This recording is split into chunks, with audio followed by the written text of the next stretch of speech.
Editor Devendra Parashar लगातार हमारे साथ बने हुए हैं। इन तस्वीरों को तो हम दिखा ही रहे हैं, साथ में हम बातचीत का सिलसिला भी शुरू करते। देवेंद्र, देखिए करीब 70 साल का एक लंबा इंतजार भारत को करना पड़ा। 1980 में एक बार बातचीत जरूर शुरू हुई कि चीतों को भारत लाया जाए, लेकिन ये पूरा प्रोजेक्ट ठंडे बस्ते में चला गया। 70 साल के बाद कैसे ये प्रयास संभव हो पाया कि एक बार फिर से भारत में चीतों की धमक सुनाई देगी? और प्रधानमंत्री नरेंद्र मोदी के उनके गुजरात के कार्यकाल मुख्यमंत्री के तौर पे देखें या दिल्ली अच्छा, देवेंद्र, मैं आपको माफी चाहता हूं, रोकना चाह रहा हूं, क्योंकि हम जिसका जिक्र कर रहे थे मी-17 हेलीकॉप्टर भी यहां पर लैंड कर चुका है। तो 2 हेलीकॉप्टर का जो जिक्र कर रहे थे, तो यहां पर मी-17 हेलीकॉप्टर हम देख रहे लैंड कर। अब देखना है कि कौन इसमें आया है, फिलहाल इंतजार करना है।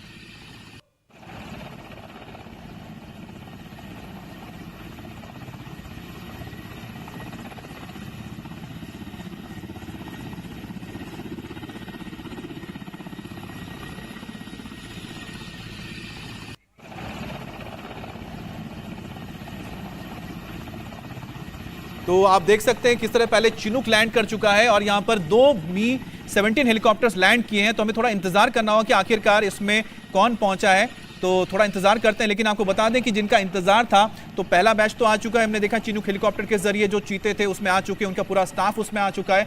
एक जो हम देख रहे थे जब उनको लोड किया जा रहा था ग्वालियर एयरबेस पर, वहां पर ज्योतिरादित्य सिंधिया जो कि सिविल एविएशन मिनिस्टर भी है और वो खुद ग्वालियर से आते हैं, राजघराने से उनका ताल्लुक है, उन्हीं के इस इलाके में ये पूरा इस वक्त ये प्रोजेक्ट चल रहा है। और साथ ही उनके साथ डॉक्टर माकर भी थी, और डॉक्टर लॉरी माकर बहुत इंपॉर्टेंट शख्सियत हैं, क्योंकि लगातार वो पूरे इस प्रोजेक्ट को मॉनिटर कर रही हैं और चीता कंजर्वेशन फाउंडेशन की वो हेड भी हैं। उन्होंने इससे पहले नामीबिया से साउथ अफ्रीका में रिलोकेशन किया था। इसके अलावा उन्होंने आसपास जो अफ्रीका के दूसरे देश हैं वहां पर रिलोकेट किया था और उनको बहुत बड़ी कामयाबी भी मिली थी जब रिलोकेशन हुआ था। लेकिन ऐसा पहली बार हो रहा है कि कॉन्टिनेंट के बाहर, यानी कि अफ्रीका के बाहर चीता को रिलोकेट किया जा रहा है। और अपने आप में अगर ये कामयाब होता है तो पूरे दुनिया के लिए बहुत, हम कह सकते हैं कि बड़ी बात होगी।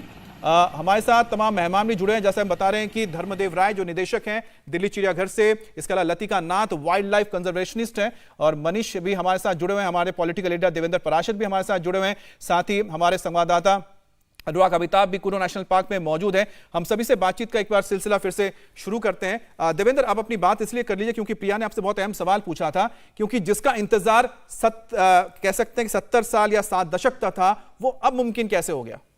और जैसा कि अमित, पहले मैं आपको बता रहा था कि नरेंद्र मोदी की अगर आप बात करें तो जब वो गुजरात के मुख्यमंत्री थे तब, या 2014 में जब देश के प्रधानमंत्री बने और दिल्ली आए, तब वाइल्ड लाइफ को लेकर, फॉरेस्टेशन को लेकर हर एक पैरामीटर्स पे वो बहुत ज़्यादा खुद सजग रहते हैं। और ऐसा नहीं होता है कि सिर्फ वो एक्सपर्ट्स या मिनिस्ट्री के रिपोर्ट के आधार पर भरोसा करें, बल्कि उनके अपने दिमाग में बहुत सारे आइडियाज़ आते रहते हैं।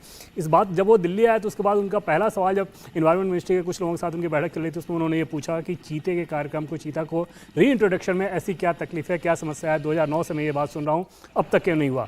और उसके बाद उनका ये था कि जल्द से जल्द इस काम को हमें आगे बढ़ाना है। और आप देखें कि सोच का नज़रिया है कि जैसे आप टाइगर की बात कर लें, जैसे दुनिया के 75% टाइगर इंडिया में है, एशियाटिक लायन की बात कर लें, फॉरेस्टेशन की बात कर लें, रिजर्व एरिया की बात कर लें, किसी भी पैरामीटर पे, इन्वायरमेंट के किसी भी पैरामीटर पर अगर आप जाएंगे, फॉरेस्टेशन के किसी भी पैरामीटर पर जाएंगे, वाइल्ड लाइफ के किसी भी पैरामीटर पर जाएंगे, तो भारत की जो ग्रोथ है लगातार वो आपको बढ़ती हुई नजर आएगी। और उस सोच का है कि ये हिस्सा था कि चीता को कैसे री इंट्रोडक्शन करें। तो बड़ा दिलचस्प ये है कि आखिर री इंट्रोडक्शन क्यों?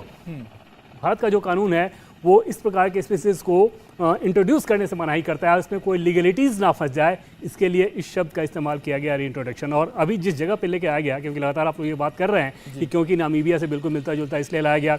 दूसरी चीज़ ये है हमें दिलचस्प चीज़ कि इसकी जो फिलहाल कैपेसिटी है वो 21 तक हो सकती है। मतलब अगर 21 चीता भी वहाँ पर हो जाए तो बहुत आराम से उनको रख सकता है, जिसको बढ़ा के 36 तक किया जा सकता है। तो आप अंदाज़ा लगाएं कि इतनी छोटी छोटी बारीकियों को ध्यान में रखते हुए और मोदी सरकार आने के बाद किस तेजी से इस पर काम किया गया, जिसका नतीजा ये दिख रहा है।